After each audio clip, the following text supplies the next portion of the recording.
Gauri Gupta, thank you so much for talking to us in these difficult circumstances, and I'm glad to see that you're being supported there today by your daughter Suchi. Can you first tell us what it is that you'd like your brother Govind to be remembered for?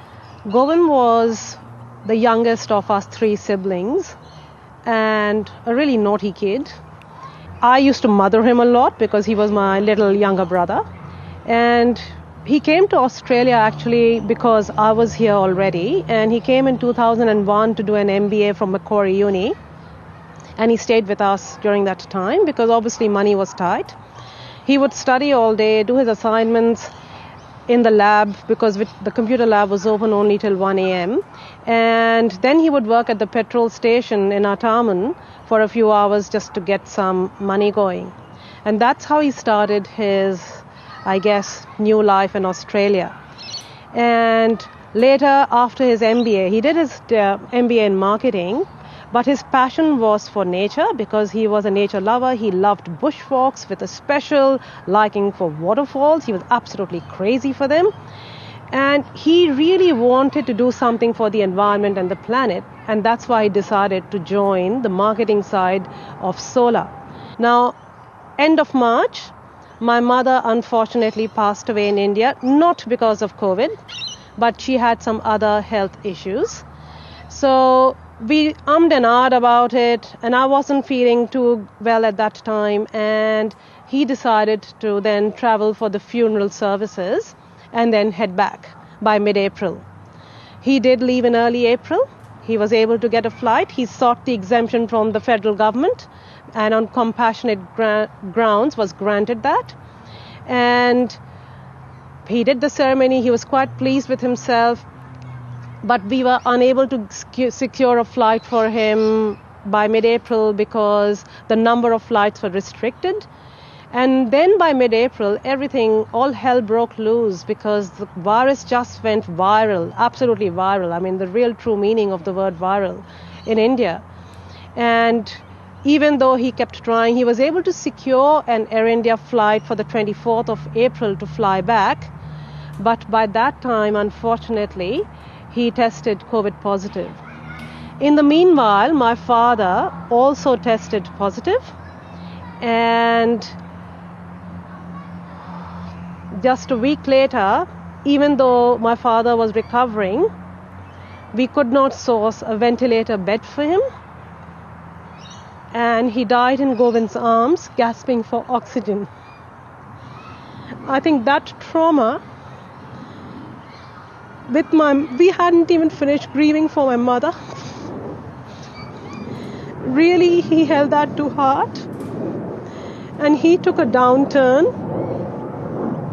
We did contact the High Commission, but apparently, obviously, the Australian government does not have any contacts with the medical services in India. But my sister-in-law out there was able to source him a good hospital there. And even though he was in the ICU for 3 weeks, his condition just deteriorated, and we were expecting him to be back on Mother's Day, post-quarantine time. He didn't make it. He was only 47. I suppose the question here is, given he was so sick, would he have been able to travel even before the flight bans were put in place? If we were able to secure a flight, we were trying to get a flight around the 20th of April or the 19th of April, but we couldn't get one because of the travel cap. The ban came much later. Once the ban came, it really didn't affect us because he was quite sick at that time.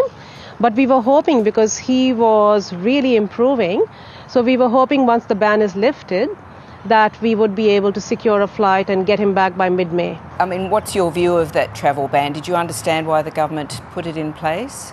Not at all, because I'm not sure why the travel ban was put into place in the first place when there are other countries who had a surge in case numbers, because this was the first travel ban that was really introduced. So I don't know what the justification was behind that. Finally, is there anything that the Australian government could do for you and your family? I actually sent an email to the Immigration Minister, Alex Hawke. I put in a request to allow for my sister-in-law's brother, my grieving sister-in-law's brother who lives in the US, in Kansas.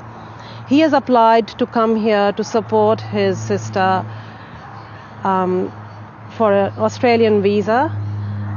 We just hope that that visa is expedited. He's happy to do the 2-week quarantine. He has been vaccinated for COVID, for both the vaccines, about more than a month ago.